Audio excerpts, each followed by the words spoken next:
Hello guys, तो अभी मेरे हाथ में देखिए एक वीवो Y19 पुराना वाला फ़ोन है। इसका डिस्प्ले को चेंज करेंगे। सो जो नए-नए टेक्नीशियन होते हो, जो डिस्प्ले को लगाना चाहते हो या फिर घर बैठे डिस्प्ले को लगाना चाहते हो, खरीद के लेकर आते हो या फिर ऑनलाइन से ऑर्डर करते हो, सो आप ढंग से लगा नहीं पाते हो और आपका बस हो जाता है, मतलब खत्म हो जाता है डिस्प्ले।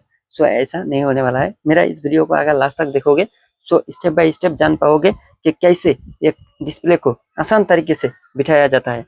ये नया वाला डिस्प्ले जो होता है, इसको कैसे आसान तरीके से और प्रोफेशनल तरीके से और उल्टा सीधा काम नहीं करेगा ऐसे लगाना है, क्या स्टेप फॉलो करना है, वो स्टेप बाय स्टेप दिखाऊंगा।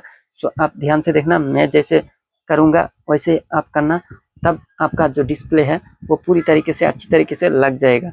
सो चलो बिना किसी देर करके शुरू करते हैं। इसके पहले जो भी इस चैनल में नए हैं, चैनल को पहले सब्सक्राइब कर दीजिए, नहीं तो आप सब्सक्राइब करना भूल जाते हैं और बाद में बोलते हैं कि नहीं होता है। सो ऐसा नहीं होने वाला है। सो आप देख रहे हैं doctor computer tech India YouTube channel. So जल्दी से सब्सक्राइब कर दो, नहीं तो सब्सक्राइब करना भूल जाते हो और बाद में कोई भी मोबाइल का प्रॉब्लम हो जाता है, सो आपको मेरा वीडियोस नहीं मिलता है। सो चलो बिना किसी देर करके वीडियो को शुरू करते हैं।